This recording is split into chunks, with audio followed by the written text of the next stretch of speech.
This Valentine's Day, the team at the Village in Hartford is looking to spread the love by keeping kids warm. The nonprofit is launching its Feel the Love campaign to provide 500 winter coats to kids in need all across the region. This morning, I'm joined by Derek Slapp from the Village and Dad Juan Fletcher from the organization's Fatherhood Engagement Program and this adorable little girl, Rosie. Quack, quack, quack. Quack, quack, quack, quack. Rosie is here as well with her ducks and my dog Mystic. We're all in for a good time. Thank you all for being here. Thank you for having us. Derek, talk big picture. We've done a lot of work with the Village, but for folks who are unfamiliar with your organization, who are you and what are you all about? Yeah, thanks, first of all, for having us here, for calling attention to this important issue.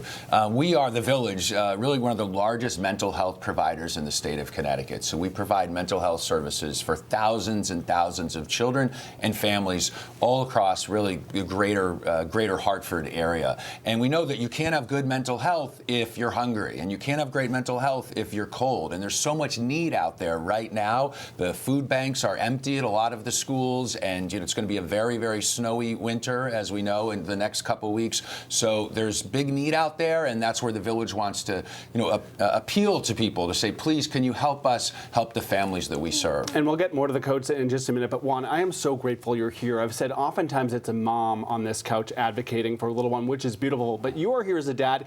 You're part of the Village's Fatherhood Engagement Program. What is that all about? What do you hope to accomplish there?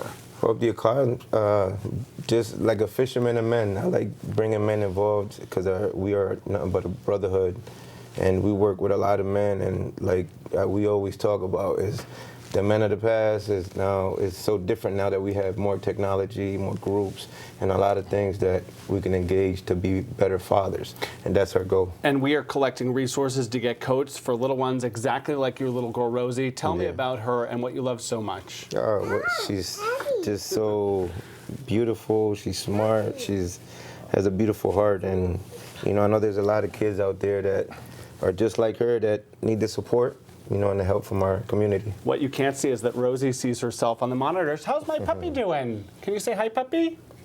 Hi, puppy. That's good.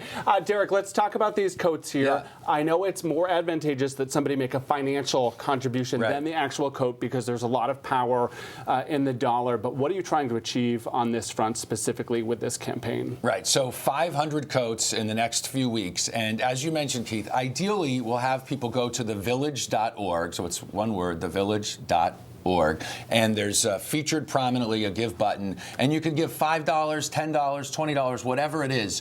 All that money goes directly to buy coats for children. So, oftentimes the families like getting a new coat. They can pick out sometimes the color, that kind of thing. So it just gives us a little bit more flexibility, but everything goes directly to the children. And the goal is 500 in the next couple weeks. And the funny thing is oftentimes we see these drives around the holidays, right? But the winter has progressed. Kids get bigger. You're seeing the need right now as well. They lose their coats. As a parent, I know, right? I'm like, what happened to your coat? Oh, I left it at school, that kind of thing. So. Juan, speak directly to the dad at home who's watching, who may be in a situation similar to yours or maybe has not taken advantage of the opportunities of your fatherhood program or the Village.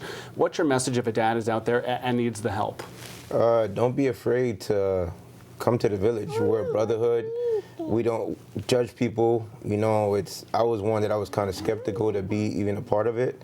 But when I went in there, it was just like a family, a brotherhood, and we got so many good mentors. Don Crocker, may he rest in peace. He was one of my first mentors, and also Joaquin Mims and France. They're wonderful. They just make you feel so comfortable. There's a lot of men that go in there that don't talk. They take at least a month for them to talk. Yeah. And they're opening up, and they're just being mentors, and we're just out there to be a brotherhood and make better fathers and just be a good community. We are so grateful for the work that you're doing, and I'm going to give you Knuckles. Thank you, Rosie, Knuckles. Knuckles. Oh, there we go. Thanks for watching my puppy Mystic. It's important work. We have the information up on our website. Thank you so much. I think we can surpass 500 coats. What do you say? Oh, absolutely. I know with you behind it, we'll get there. We'll do what we can. Tim, Erica, Matt, Rosie, how adorable is she? Can you wave over there? Say hi.